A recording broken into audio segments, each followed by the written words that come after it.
റായ്ബറേലിയിൽ രാഹുൽ ഗാന്ധിയെ പിന്താങ്ങും. രാഹുൽ ഗാന്ധിയെ പിന്താങ്ങും. കാരണം കമ്മ്യൂണിസ്റ്റ് പാർട്ടിക്ക് രാഷ്ട്രീയമുണ്ട്. അതേസമയം കേരളത്തിലെ കോൺഗ്രസ് പാർട്ടിക്ക് രാഷ്ട്രീയമില്ല. ഞാൻ പറയുന്ന വാചകം തെറ്റിപ്പോകല്ല പ്ലീസ്. കേരളത്തിലെ കോൺഗ്രസ് പാർട്ടിക്ക് രാഷ്ട്രീയമില്ല. കേരളത്തിലെ കോൺഗ്രസ് പാർട്ടി അന്ന് ഞങ്ങൾ പറഞ്ഞു, കേരളത്തിലെ കോൺഗ്രസ് പാർട്ടി നയിക്കുന്നവർക്ക് രാഷ്ട്രീയ ദൂരക്കാഴ്ചയില്ല.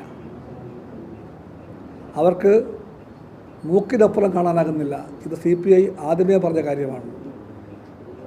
അതുകൊണ്ടാണ് രാഷ്ട്രീയത്തിൻ്റെ ഒരു വെളിച്ചവുമില്ലാത്ത രീതിയിൽ കേരളത്തിലെ കോൺഗ്രസ് രാഹുൽ ഗാന്ധിയെ പോലെ ഒരാളെ നിർബന്ധം ചെലുത്തി വയനാട്ടിലേക്ക് മത്സരിക്കാൻ വേണ്ടി പറഞ്ഞയച്ചത്. അങ്ങനെ മത്സരിക്കാൻ പറഞ്ഞേക്കുമ്പോൾ കോൺഗ്രസ് പാർട്ടി 2 രാഷ്ട്രീയ തെറ്റാണ് ചെയ്തത്. രാഷ്ട്രീയ തെറ്റ്. ആ തെറ്റിൽ ഒന്ന്, കോൺഗ്രസിൻ്റെ മുഖ്യ എതിരാളി, രാഷ്ട്രീയ എതിരാളി BJP ആണ് എന്ന സത്യം മറന്നുകൊണ്ട് ഇടതുപക്ഷമാണ് കോൺഗ്രസിൻ്റെ ശത്രുവെന്ന ഒരു പ്രതീതി ഉണ്ടാക്കാൻ ആ രാഷ്ട്രീയ തെറ്റ് കാരണമായി. രണ്ടാമത്തെ തെറ്റ്, ഇത്രയും ഗൗരവമേറിയ രാഷ്ട്രീയ പോരാട്ടത്തിൽ ഈ സമരത്തിൻ്റെ കേന്ദ്ര സ്ഥലം ഉത്തരേന്ത്യയാണോ അതോ തെക്കേ കോണിലെ കേരളമാണോ, ഈ ചോദ്യമുണ്ടായിരുന്നു. ആ ചോദ്യം ഉന്നയിച്ചതും CPIയും LDFുമാണ്. ഈ കേരളത്തിൽ നിന്ന് ആകെ ഉണ്ടാവുക 20 MPമാരാണ്. ഇന്ത്യൻ ഹാർട്ട്ലാൻഡ്, ഹൃദയഭൂമി എന്നറിയപ്പെടുന്ന വടക്കേ ഇന്ത്യയിൽ ഏകദേശം 200-ന് മേൽ സീറ്റുണ്ട്. ആ വടക്കേ ഇന്ത്യയിൽ മത്സരിക്കാൻ കൂട്ടാക്കാതെ തെക്കേ ഇന്ത്യയിലേക്ക്, കേരളത്തിലേക്ക് രാഹുൽ ഗാന്ധി വരുമ്പോൾ ഈ സമരത്തിൻ്റെ കേന്ദ്രസ്ഥാനം ഏതാണ് എന്ന മൗലികമായ ചോദ്യത്തിന് ഉത്തരം പറയാൻ കോൺഗ്രസ് പാർട്ടിക്ക് കഴിയാതെ പോകുന്നുകൂടി എന്നുകൂടി ഞങ്ങൾ പറഞ്ഞിരുന്നു.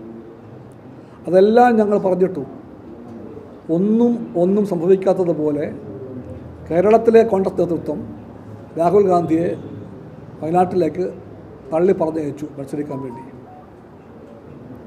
അത് രാഷ്ട്രീയമായ തെറ്റാണെന്ന് ഇപ്പോൾ കോൺഗ്രസ് പാർട്ടിക്ക് ബോധ്യമായിട്ടുണ്ട്. ആ തെറ്റ് കോൺഗ്രസ് പാർട്ടി തിരുത്താൻ തയ്യാറാവുകയാണ്. ആ തിരുത്തലിനെ സ്വാഗതം ചെയ്തുകൊണ്ടാണ് ഞങ്ങൾ പറയുന്നത്, ഞങ്ങൾ റായ്ബറേലിയിൽ കോൺഗ്രസ് സ്ഥാനാർത്ഥിയായ രാഹുൽ ഗാന്ധിയെ BJPക്കെതിരെ പിന്താങ്ങും. ഇതാണ് ഞങ്ങളുടെ രാഷ്ട്രീയം. ശരിക്കും പറഞ്ഞാൽ കോൺഗ്രസിൻ്റെ നേതൃത്വം കേരളത്തിൽ വളരെ ഗൗരവമേറിയ രാഷ്ട്രീയ പിഴവുകൾ ചെയ്തതിൻ്റെ പേരിൽ ഇന്ത്യയിലെമ്പാടുമുള്ള കോൺഗ്രസ് അണികളോട് ഉത്തരം പറയേണ്ടി വരും.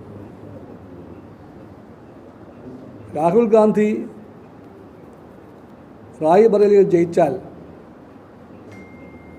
വയനാട്ടിൽ രാഹുൽ ഗാന്ധി ഒഴിയേണ്ടി വരും.